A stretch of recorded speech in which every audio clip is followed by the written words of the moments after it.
Yo, what up? Welcome to Mo Boxing No Problem. I'm Jose Morales Jr. and today we have a special guest. We got pro boxer Manuel Jaimes. How's it going, Manuel? Pretty good, pretty good. Thank you for having me. Appreciate it. No, likewise. Thank you so much for making the time. First question we got for you. I'm sure you get asked this all the time. It's how did you get into boxing? Yeah, okay. Got into boxing. I was like 8 years old. I was playing soccer at the time. My dad wanted.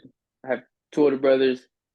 Well, seven siblings total. Two older brothers that were, you know, kind of like they were like 12, 13 around at the time. I was like 8 years old, and then my dad wanted to stay busy doing stuff. He didn't want my brothers just being out with their friends all the time and stuff. And so he told them, "You guys got to do something. You can't just be out, you know." And so since I was playing soccer, and I was little, I was not like I was out, but he had them. He took us to like karate, took us to a bunch of different, try to see what we like and stuff. And then my brothers ended up liking boxing. So then they started boxing. And then, um, yeah, my dad would take me to soccer practice, take them to the gym, and then I like ride around, like in between, like Yeah. drop them off, take me to practice. Then we go home, pick them up, stuff like that. So I was just always around it. And then maybe like a year later, I was just like, you know what, like yeah, like I'll try it out too. And then so yeah, that's pretty much it. My dad just trying to keep us busy. Nice. And you limited a stop for your dad now instead of going to a soccer drop off, it's just one the boxing gym drop off. Nice. Yeah, it was a lot easier on my dad too. So Yeah, I'm sure you're happy with that. And Manuel, can you tell us about your amateur career? What were your major accomplishments from back in the day? yeah, we were always I was always traveling. I didn't have too much experience as opposed to like, a lot of these other guys where you see 100, 200 amateur fights. I had probably like 60 or 70. But we were at like the tournaments, national tournaments and stuff. I think when I was 13, 12 or 13, went to Silver Gloves, made it to nationals, second place. Didn't get the win, but did that. And then I want to say Junior Olympics when I was around 15, 16, got the bronze. Um, can't remember which other tournament. A couple national tournaments though got a bronze. Never really was able to push past that and get that first place. But we were always traveling, always at national tournaments and stuff. That's what's up. And eventually you made a pro debut back in July 2018 in Stockton, California. What were your emotions heading into your first pro fight? Were there any nerves? Oh yeah, for sure. Yeah, me and coach had made the decision after it was a tournament maybe in Salt Lake City, I think, in March of that year, I think. And then same thing as it went, just didn't get the calls we had wanted and stuff. And so we're just like, you know what, like I'm about to turn 18, like might as well, like let's just do it. And so then yeah, and then we heard of Toscano. I've been working with Toscano since my pro fight. He was gonna do a show, and it's like, well, it's perfect timing. Like he's gonna be right here in Stockton too, and so yeah, like a lot of nerves being my first fight, but uh, being that it was here in my hometown, did make it easier for me. Absolutely. And then Manuel, your only pro loss was 2 years ago in Tijuana. It was against Pedro Bernal Rodriguez. What can you tell us about that fight, and ultimately, what did you learn from that loss?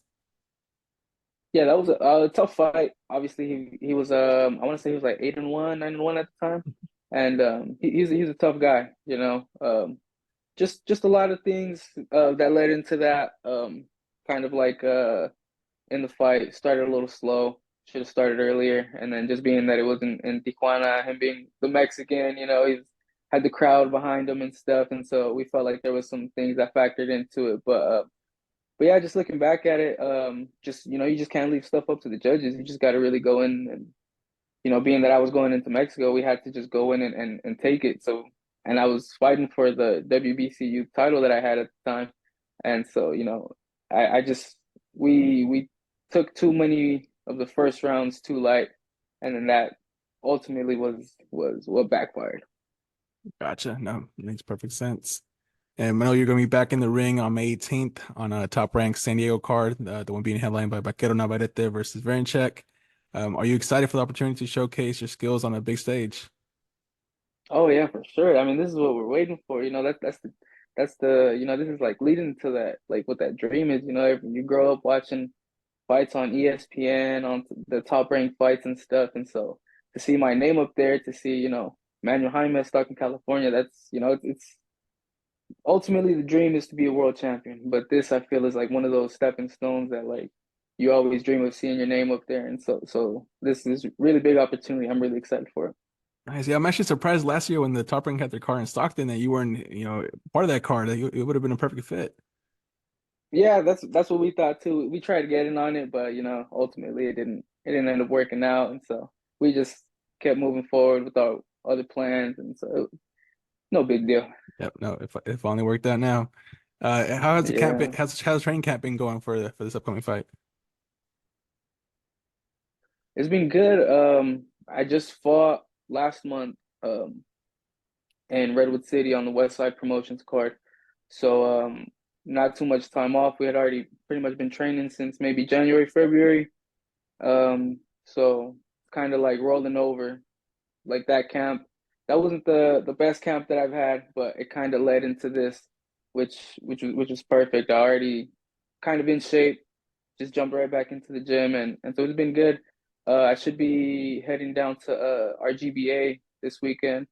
Um, God willing, everything goes to plan, and so we'll close out camp down there. That's awesome. Definitely great work at that gym. Yeah, for sure. And your opponent from 18th, so tough opponents, undefeated Bay Area prospect, Charlie Sheehy. How did that fight come to be? Was that an opponent you're actively pursuing to fight, or was it just something that was presented to you? Yeah, it was just something that got presented to us actually before we even got our last fight. So we were trying to get that fight on West Side, um, and then they came to us with this, and then I was like, all right, well, I kind of haven't fought in a long time. Like, I'll take the fight. I just let me get another fight under my belt real quick, and so then the plan was get that fight. Everything went well, and then we'll take this one. And yeah, everything went to plan.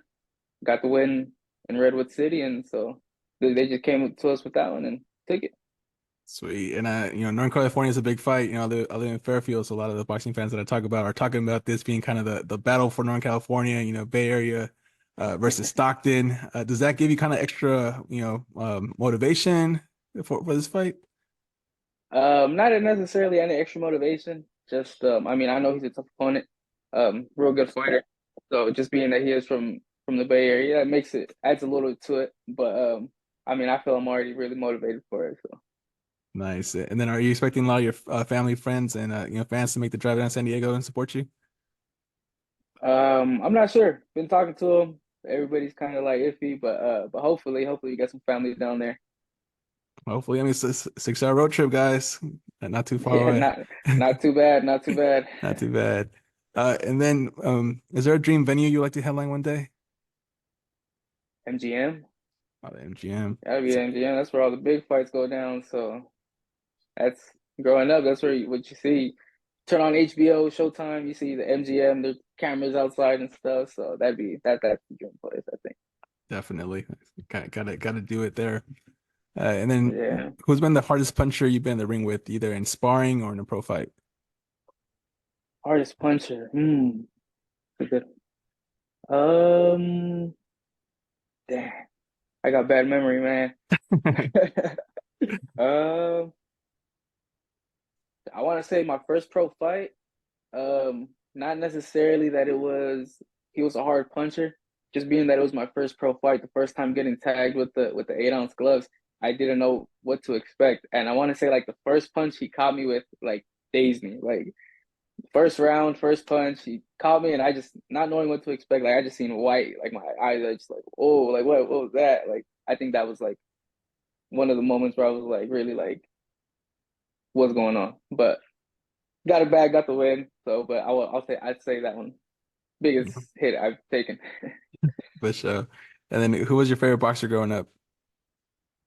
My favorite boxer growing up, probably Juan Manuel Marquez. Watching those Pacquiao fights, Yeah, those are probably my favorite ones. Yeah, yeah. No, I still rewatch those to this day. Those were great fights. And then yeah, bringing it to present day, who is your number one pound for pound fighter today?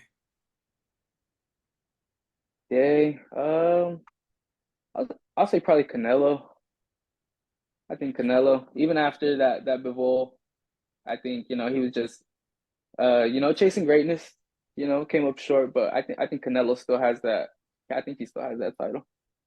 That definitely got the resume. And for the next question, it's kind of more of a set of questions. I'm going to ask you about some either confirmed or rumor fights, and I want you to let me know who you think would win. If it's too close to call, you can say 50-50, or if you kind of prefer not to answer, you can also just say pass as well. First one I want to ask you about is the one up this upcoming Saturday, Devin Haney versus Ryan Garcia. How do you see that one playing out? That's a good one. I think Haney will take it. I think he's got the more momentum coming into the fight, and I think he's just a cleaner boxer than Ryan. I think he'll take it. All right, next one, Canelo Alvarez versus Jaime Munguia, May 4th. How do you see that one? That's a good one. I know I just said Canelo's the pound for pound, but I feel like he might be, getting over that hump where he's on the decline. So I feel like I wouldn't be surprised if Munguia upsets him. Yeah, I mean, all the rounds Canelo has in him. I mean, he's not old age wise, but just a number of rounds. He's probably like Yeah, 40-year-old status, right. definitely. Yeah. Last one I want to ask you about. This one is more hypothetical. It's Gervonta Davis versus Shakur Stevenson. How will you see that one playing out? Oh, I think probably Shakur. I think Shakur probably just the defense. I think it'd be too hard for Tank to come in on him and land one of those big shots. I think Shakur would be too careful, too defensive for him. Yeah. All right, coming back to you, I want to know what are some things you like to do outside of boxing, some of your interests and hobbies. Dang, I'm just in the gym, man. That's all I do. Nah, but I'll play like video games, like with my brother and my nephews and stuff. We'll be like online playing like FIFA and all that. Yeah, not much. Probably just that. Nice. And then what's the best piece of advice you would give someone who's thinking about turning pro and making a career out of boxing?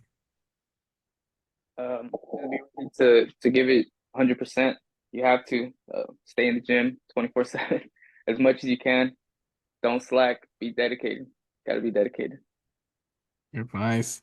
And when it's all said and done, how do you want to be remembered in the boxing ring? What do you want your boxing legacy to be?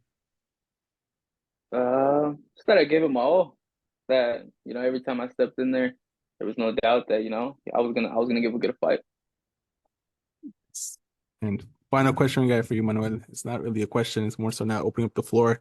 What's the message you want to send to your friends and supporters? Just know I'm coming ready. I'll be ready for this fight. It's gonna be an exciting fight, hopefully, and we're looking to get the win. There you go. Well, Manuel, thank you so much for making the time. It was great to talk boxing with you. Definitely looking forward to May 18th. It's going to be a great fight, and we're looking forward to it. Yeah, thank you again for having me, man. I really appreciate you. All right, no problem. Enjoy the rest of your day. You too. Appreciate All you. right, take care. Bye. All right.